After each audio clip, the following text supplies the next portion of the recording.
Alright, welcome back YouTubers. We're going to look in on the Dubia colony. Please don't mind the state of my room. This is kind of my man cave, so it's kind of my way where I can have complete chaos method of organization and my wife can't tell me no.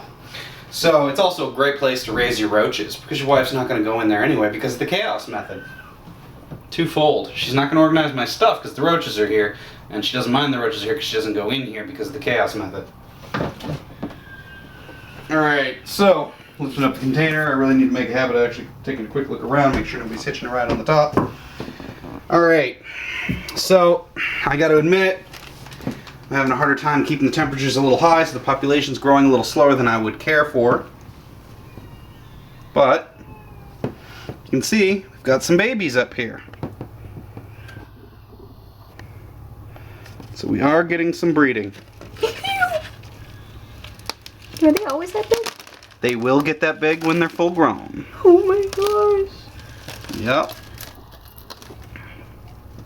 Now, Dubia are great because they're horribly unathletic. Let's just make sure you're alive right there. You are. Good. Alright, so a little bit of biology here. That's a female. And then the females look, I mean to me, if you're familiar with Madagascar hissing cockroaches, a little bit more like them. Meanwhile, the males look more like just your traditional roach. Now, a full-grown bearded dragon can eat a full-grown dubia, which is great. They're horribly unathletic. That's the big advantage. They can't climb up this Tupperware. The babies kind of can, but that's why you keep a lid on. You keep an eye on where you're sticking your stuff. Also, they're pretty temperature sensitive, so for them to breed, if they ever get out, just drop your house below 68 degrees and you're going to be fine. So I've got a little bit of collard green here. It's great. They like it. It's also full of calcium, so it good and packs them full. Oh, man. You're not alive anymore. I can't believe I agreed for you to raise these. What about you? You're alive. That's good. But after going to the expo and seeing how expensive it is just to buy dubia. Yeah, dubia's pretty expensive, mostly because people don't want to raise roaches in their own home. So it's a superfood for your reptiles. People don't want the stigma of raising critters in their home. But if you can put up with it, it's definitely worth the investment. Yeah, we'll have to do a future video of feeding our dubias to the dragon, because he definitely enjoys it. As soon as we've got a big enough of a population, it'll definitely be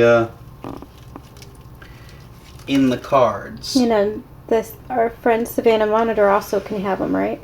Yes. Yep, pretty much any reptile can snack on them. But not the turtles and tortoises, right? Tortoises, no, they have no use for them. But the turtles could? Yeah, because they're pretty carnivorous anyway.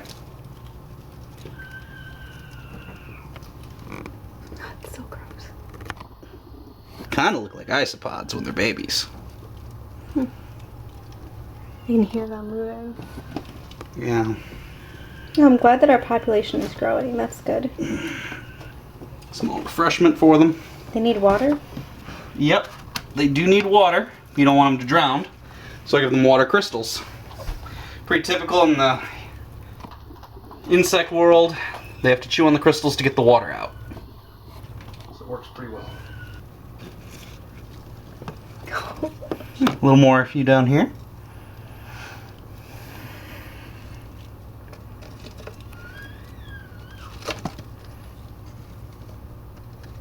Don't mind the background noise. It's just nap time. Let's see this stuff. The collard greens where they're more able to eat it. There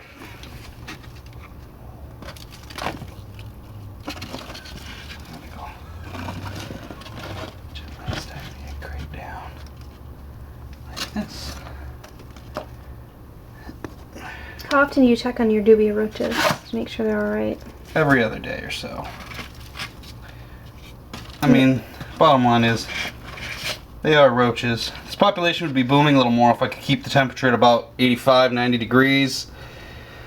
But I have no idea how the heck I'm going to heat this Tupperware without Rubbermaid without melting it. So, if anybody has any suggestions, It'd be actually welcomed in the comment section. Way I can keep this a little warmer without heating my whole house, because I also have to keep my frogs cool, and it's always easier keeping things warmer than cooler. So if you can find a way to recommendation for what type of heating pad or anything like that that I could use to warm this, that would be great. Because I have one other idea left. Which is what? Cutting a hole in this, exactly the size of a heating pad or a heating lamp, and stuffing the heating lamp in and gluing up the heating lamp. I'm not sure how well that would hold up, and if the ceramic would get too hot, though. I'm a little worried about it. And then you do check on it, the colony, periodically to get rid of the dead ones, because sometimes, or didn't you feed the really beat up one? There was a beat up one, yeah. He looked like he wasn't gonna make it, so I fed him out to the dragon. He was appreciative. Just really looking forward to this colony paying off. Yeah, it's pretty small right now. I didn't realize how small our colony was. Yeah, I know. Kind of bummed about it. If I had a heat gun, I could check to see what temperature it is inside there, but... Well, luckily this is the smallest room in our home, so it tends to get the coolest in the winter, but it also gets the warmest in the summer. Even with AC, so hopefully that'll help. There we go. Please like our video and subscribe to our channel. Thanks for watching.